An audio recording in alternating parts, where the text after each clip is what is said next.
ಏನೇ ಸುರ್ಬಿ, ಇದು ನಿಮ್ಮಪ್ಪನ್ ಮಾಡಿದ್ರೆ ನೀನ್ ಸುಮ್ನೆ ಇರ್ತಿದ್ಯಾ? ಅಲ್ಲಿ ನಮ್ಮಪ್ಪ ಎಷ್ಟು ನೊಂದ್ಕೊಂಡಿದ್ದಾರೆ ಗೊತ್ತಾ ನಿನ್ಗೆ? ಅವ್ರ ಕಣ್ಣಲ್ಲಿ ನಾನು ಯಾವತ್ತೂ ಕಣ್ಣೀರ್ ನೋಡ್ದೋಳೆ ಅಲ್ಲ. ಇವತ್ತು ಅವ್ರ ಧ್ವನಿನ ಕುಗ್ಗಿಸ್ಕೊಂಡು ಕಣ್ಣೀರ್ ಹಾಕ್ತಾ ಇದ್ರು.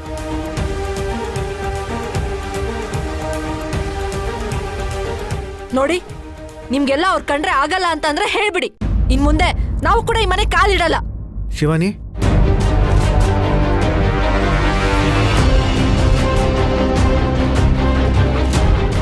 ಸುರಭಿ, ಇವಳು ಹೇಳ್ತಿರೋದು ನಿಜ ತಾನೆ? ಇವಳು ಹೇಳ್ತಿರೋ ತರ ದೊಡ್ಡ ನಾಟಕ ಏನ್ ನಡೆದಿಲ್ಲ. ಪದ್ಮಿನಿ ಅವ್ರ ಮಾವ ಅವಳಿಗೋಸ್ಕರ ಸ್ವೀಟ್ಸ್ ತಂದಿದ್ರು. ಪದ್ಮಿನಿ ಅದನ್ನ ತಗೊಳ್ಳೋದಕ್ಕೆ ಹಿಂಜರಿದ್ಲು. ಈ ಹಿಂದೆ ಇವ್ರಮ್ಮ ಸ್ವೀಟಲ್ಲಿ ಔಷಧಿ ಬೆರೆಸಿ ಪದ್ಮಿನಿಗೆ ತೊಂದರೆ ಮಾಡಿದ್ದು ಎಲ್ರಿಗೂ ಗೊತ್ತೇ ಇದೆ. ಅದನ್ನೇ ನಾನು ಹೇಳ್ದೆ. ಪದ್ಮಿನಿ ಈಗ ನಮ್ಮನೇಲಿದ್ದಾಳೆ. ಸ್ವೀಟ್ ತಿಂದು ಇವಳಿಗೇನಾದ್ರೂ ಹೆಚ್ಚು ಕಡಿಮೆ ಆದ್ರೆ ಜವಾಬ್ದಾರಿ ಯಾರು ಹೊತ್ಕೋತಾರೆ? ಇವ್ರಿಗೇನು, ಆರಾಮಾಗಿ ಅಪವಾದನ ನಮ್ಮೇಲೆ ಹೊರಿಸ್ಬಿಟ್ಟಿರ್ತಾರೆ. ಅದಕ್ಕೆ ಸ್ವಲ್ಪ ಖಾರವಾಗಿ ಹೇಳ್ದೆ. ಅದ್ ತಪ್ಪಾ? ತಪ್ಪೇ ತಪ್ಪೇ.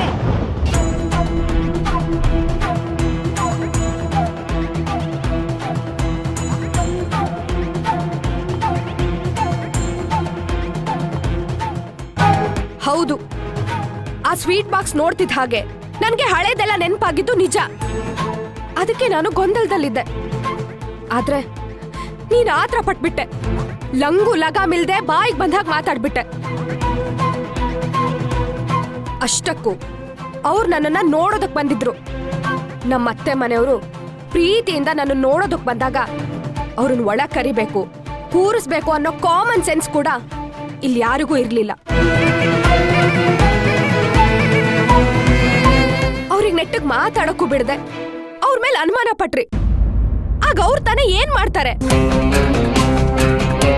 ನಮ್ಮ ಅತ್ತೆಗೂ ನನ್ಗೂ ವಾಗ್ವಾದ ನಡೆಯೋದು ಸರ್ವೇ ಸಾಮಾನ್ಯ.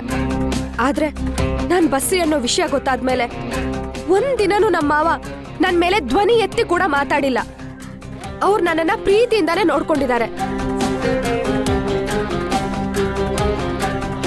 ನಮ್ಮನೆ ವಿಚಾರ ನಮಗ್ ಗೊತ್ತಿರತ್ತೆ. ಎಷ್ಟೇ ಆದ್ರೂ ನೀನು ಮೂರನೇ ವ್ಯಕ್ತಿ.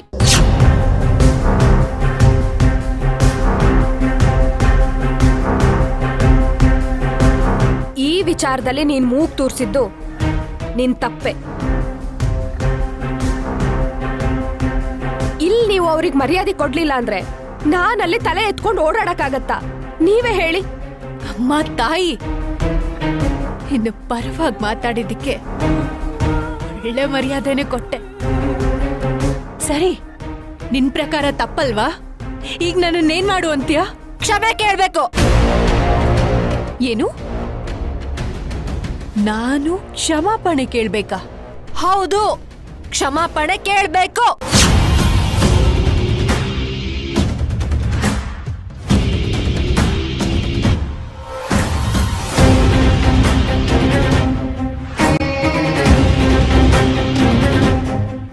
ಹೌದು, ಕ್ಷಮಾಪಣೆ ಕೇಳಬೇಕು.